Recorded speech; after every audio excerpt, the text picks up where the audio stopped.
Today we look at an old Scottish classic, a tale well known in the world, and one that can be found hidden in the folklore of many cultures. This tale is almost always recorded or recited in the traditional Doric tongue of the northeast, which is a very special place in my heart, so much so that I couldn't bring myself to forget the words and the cadence of those old storytellers who came before me. So this video will cover the tale in English, and we'll look at its history and origins. But there is a second video in which I will repeat the tale how it is supposed to be told. I hope you can enjoy both and learn the true story of Jock and his mother.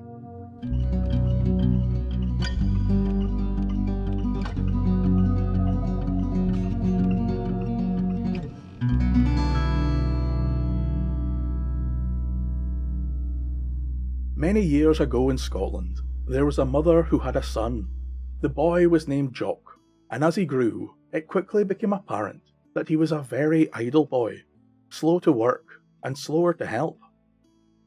One day the mother called to her son and said, "Jock, you're a gey lazy soul. You mun gang awa and do something for to help your mother." "Well," says Jock, "that's what I'll do," and off the young man went, looking for work. Some days later, he met a local packman, or seller, who offered him a chore. The merchant told the boy that if he carried the pack all day, then the man would give him a needle. The young lad feverishly agreed, and was soon marching through the hills with the great weight of the seller's wares upon his back. As the day came to an end, the young boy was knackered, having hefted the weight for many hours. The packman thanked Jock for his work, and gladly paid him with the needle. Now young Jock was no fool. He knew that placing the needle in his trouser pocket would only end with the sharp point finding its way into the flesh of his leg, or something far worse. So the lad cut a large swath of bracken and balled it up, but not before placing the needle in its centre. Then the quick-thinking young boy headed home to show his mother what he'd earned that day. On his arrival, he lay the great ball of bracken upon the table, and told his mother of the packman and his day of work. When she asked where the needle was, the lad pointed to the bracken and told her the needle lay somewhere within. "Whit," his mother said, "you daft gout ye, you should hae stuck it in your bonnet, man." With an open-mouthed look of sudden realisation, Jock said, "Well, I'll mind that for next time." The next day, Jock met a man struggling to carry some plough socks and asked him for work. The man told him that if he helped carry the plough socks all the way to the farm, he may have one to keep. So without pause, the young lad fell into step behind the man and marched off towards the farm, somewhat struggling under the great weight of the large iron blades.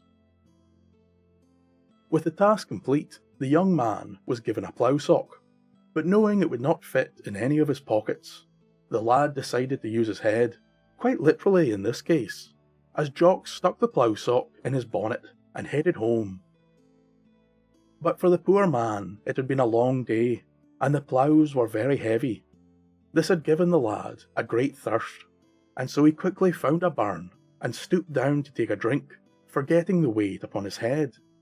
Both plough sock and bonnet fell into the barn, and were carried away out of sight.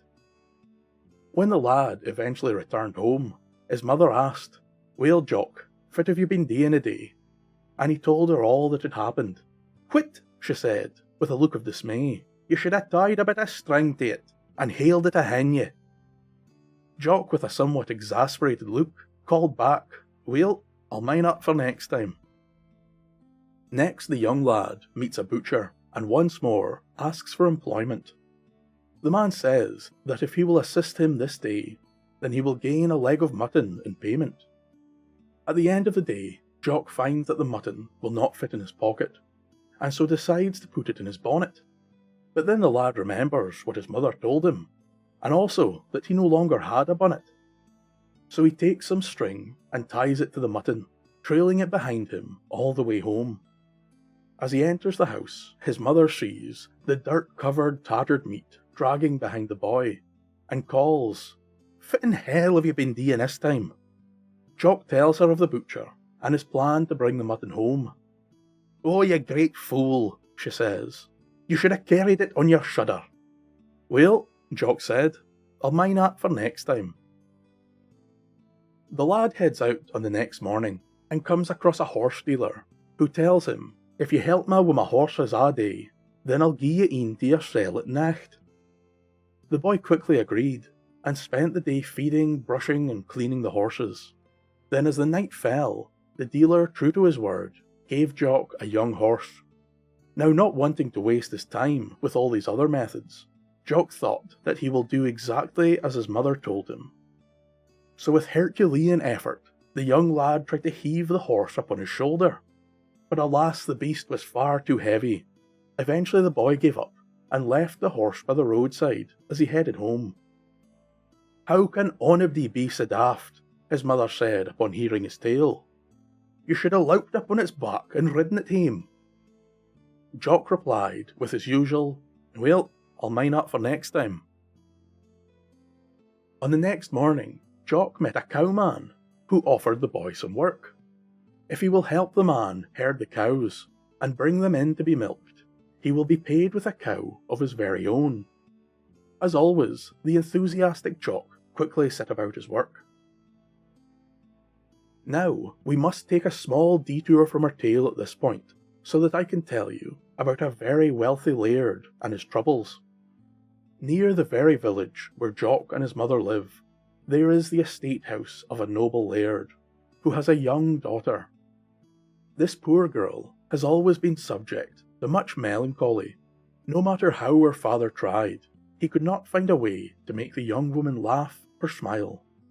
He had even sent out word saying that the man who makes her laugh may take her as a bride, and though hundreds tried to win the hand of the beautiful woman, none of them could change her mood.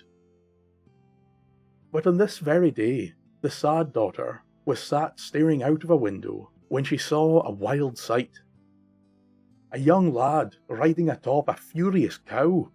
The cow was bucking and kicking as it ran through trees and hedges, with the poor lad gripping on for dear life. This ridiculous scene was too much for the woman, and she burst into hysterical laughter. Her father came running into the room, overjoyed that his daughter was laughing, and asked what had caused such happiness. She told him of the lad and the cow, and quickly her father set about trying to learn the name of the boy. Later that night, Jock would return home, battered and bruised, very much worse for the wear, and with no cow in sight.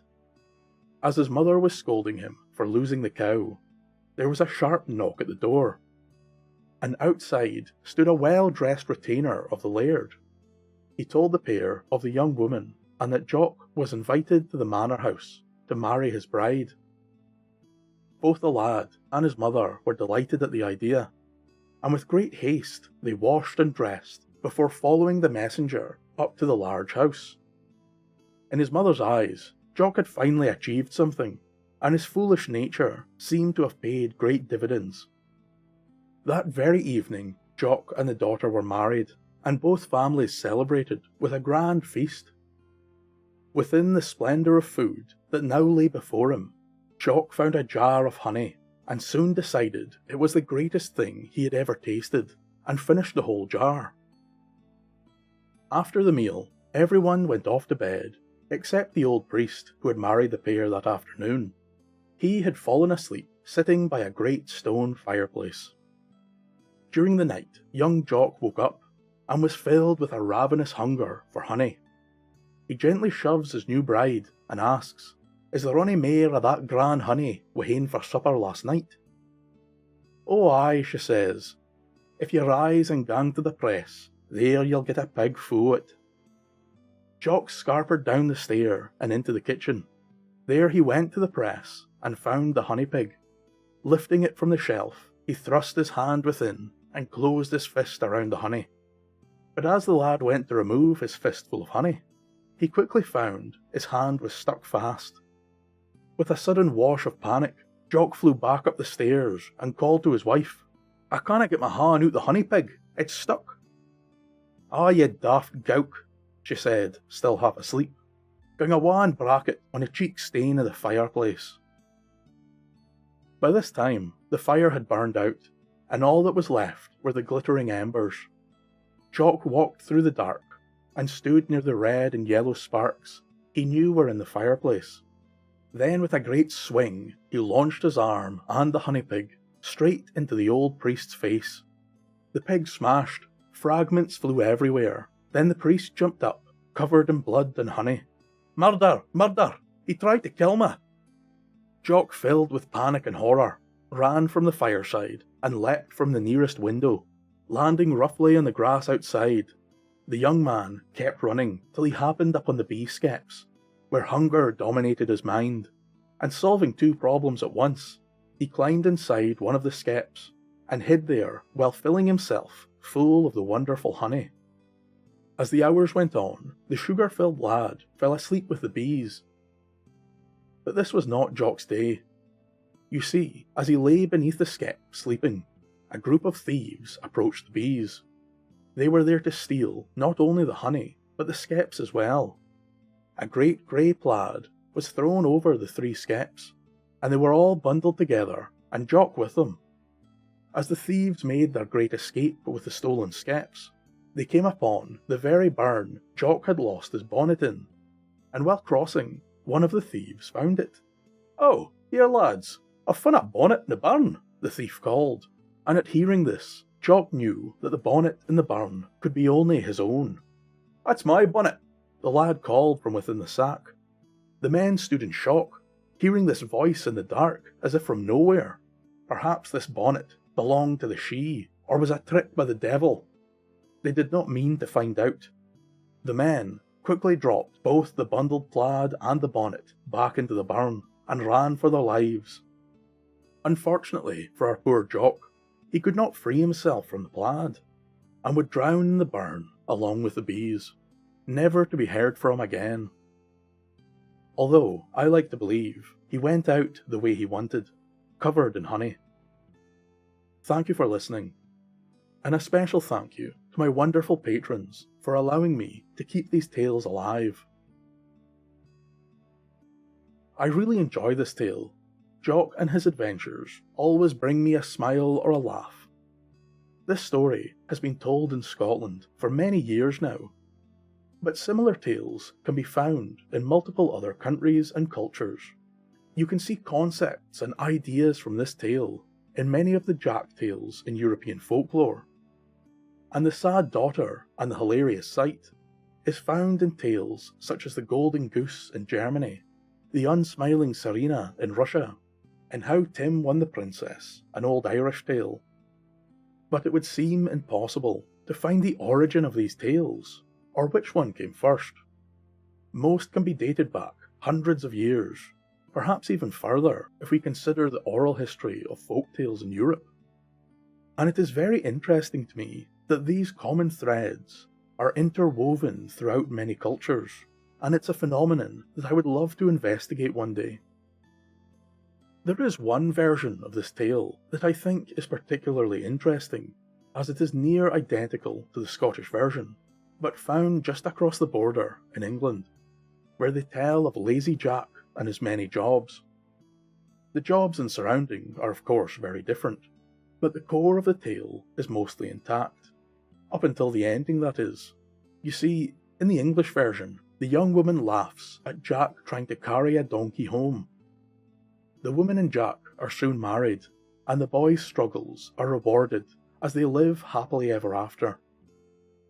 The moral of this tale is that we often have to struggle and make mistakes in life so that one day we may succeed. It is about learning and growing, thinking for yourself, and the willingness to continue, which in itself is a wonderful lesson, and one I think makes a lot of sense. But then we return to the insanity that occurred at the end of the Scottish version, where young Jock batters a priest in the face with a honey pot before getting captured and drowned.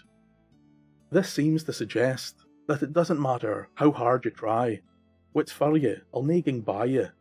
What will be, will be.